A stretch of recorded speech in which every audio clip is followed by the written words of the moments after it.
안녕하세요. 주식쟁이 형님들 박주주입니다. 주식 투자자라면 다들 ETF는 잘 아시죠?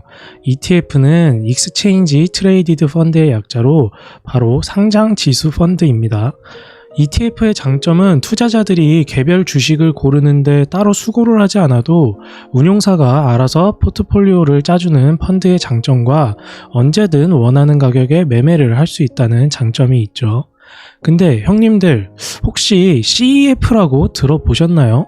이게 좀 생소하긴 한데 오늘은 이 CEF가 뭔지, 그리고 블랙록에서 운영 중인 BST, 블랙록 사이언스 앤 테크놀로지 트러스트라는 종목에 대해 알아보도록 하겠습니다. 자, CEF는 클로즈 엔드 펀드의 약자로 폐쇄형 펀드라고 불립니다. 가장 큰 특징은 투자 이후 환매가 되지 않고 펀드 존속기간이 정해져 있다는 점입니다. 투자금이 ETF처럼 유출입이 자유롭지 못해 폐쇄형 펀드로 불리는 것이죠. 운용사는 고객들의 환매 우려가 없으므로 더욱 다양한 상품에 적극적으로 투자를 할 수 있게 됩니다. 예상치 못한 자금의 유출입이 없기 때문에 운용사는 계획적이고 안정적으로 투자할 수 있는 것이죠.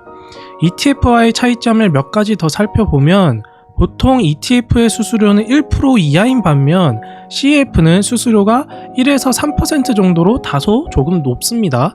하지만 환매 부담이 없어 자산을 전부 투자할 수 있고, 우리가 CEF에 투자해야 하는 가장 큰 이유, 바로 연 배당률이 3에서 10% 정도로 매우 높습니다.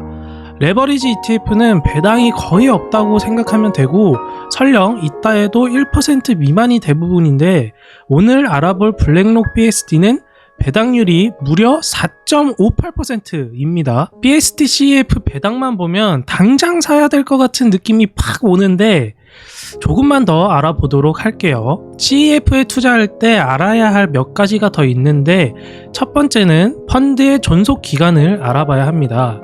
만기가 없는 퍼페추얼 CEF와 만기 시점이 정해져 있는 텀 CEF가 있는데, 만기 시점이 정해져 있는 텀 CEF는 청산 시점에 순자산이 다 처분이 돼서 자동으로 투자자에게 환매가 됩니다. 본인이 투자하고자 하는 기간과 목표에 따라 잘 고민해야 하는 중요 포인트이죠. 두 번째는 CEF의 프리미엄과 디스카운트를 알아야 합니다. 이건 각 자산 운용사의 CEF 소개 페이지에 가면 쉽게 찾을 수 있고 매일매일 새로 업데이트가 됩니다.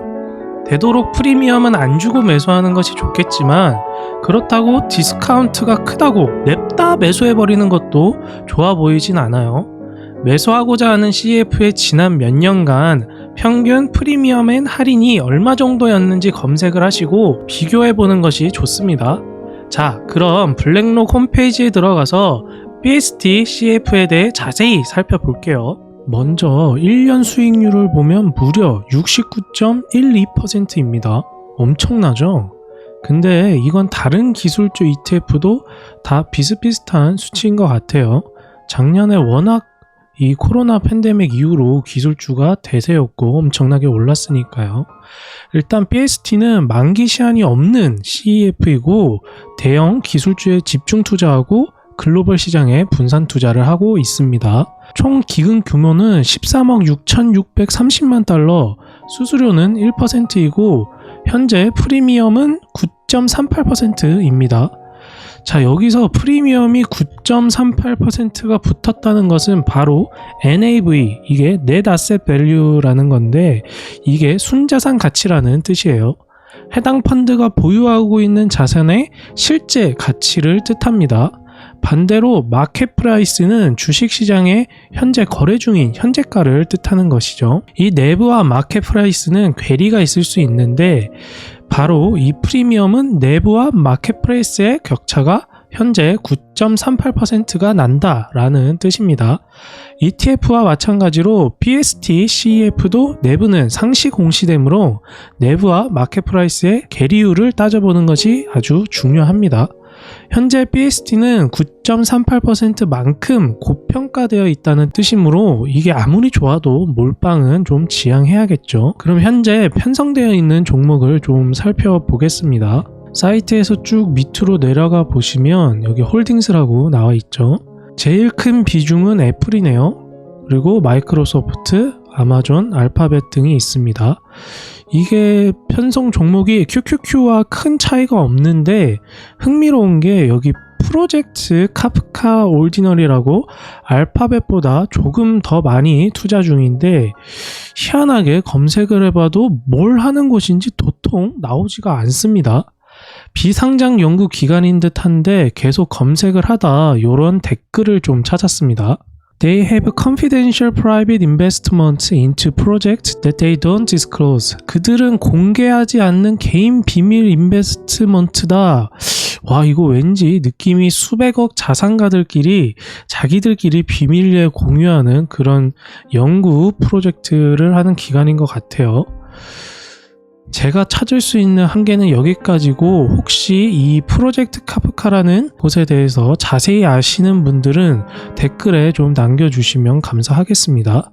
구독자 여러분 댓글 좀 많이 남겨주세요. 몇 안 되는 댓글이 제겐 큰 희망이 되더라고요.